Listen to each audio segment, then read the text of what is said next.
Moving on now, the Israeli Prime Minister is upping the pressure on Hamas, even after it agreed to a ceasefire proposal from mediators in Egypt and Qatar. Benjamin Netanyahu said the militant group's leaders could be permitted to leave the Gaza Strip if and only if they agree to lay down their arms, an offer that Hamas had previously described as a red line, even if it has expressed some willingness to hand over the territory's administration. Well, meanwhile, Israeli strikes on a house and tent sheltering the displaced killed 8 people, including 5 children on Sunday.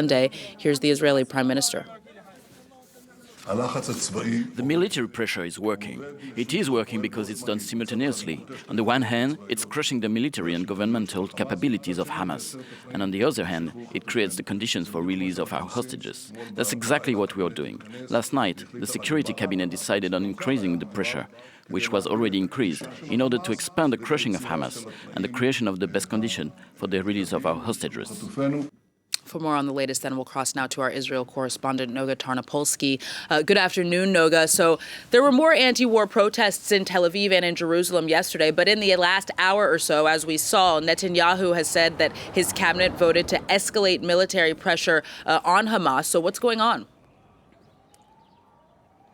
That's a really good question, because while Netanyahu says that expanded military pressures creating the conditions for the release of hostages, in the real world, no Israeli hostages have been released for the last 5 Saturdays. In other words, since Israel decided to walk away from the structure of the original ceasefire agreement that had been come to both by the Biden and the Trump administrations together during that last period just before Donald Trump's inauguration. So since then, Prime Minister Netanyahu has decapitated the hostage negotiating team. He's installed his own crony, Ron Dermer, at the head of the team instead of the heads of the Mossad and the Shin Bet who were running it before. And not one hostage has been released while Israel has gone back to war, or at least has ended the ceasefire.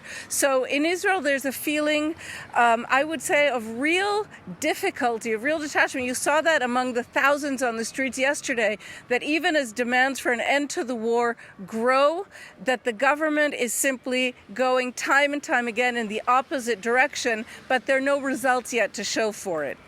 So, Noga, the Israeli cabinet also discussed increasing targets within Lebanon separately. So is the ceasefire there on the verge of collapse as well? It doesn't seem to be yet on the verge of collapse, but it's certainly not a stable situation yet. And the Israeli military have expanded their operations also in Lebanon.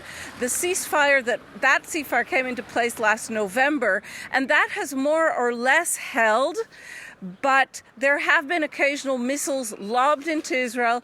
It doesn't appear to be from Hezbollah. It appears from Palestinian groups still operating in southern Lebanon. Nonetheless, the Israeli government and the Israeli military see this as an arena in which they can also expand operations. So for the Israeli citizens, the feeling is of a never-ending war and no results in the vista. For the Palestinians in Gaza, this return to war has been absolutely, completely devastating. There's almost no aid getting in, and there are almost no reports of what is happening inside Gaza getting out.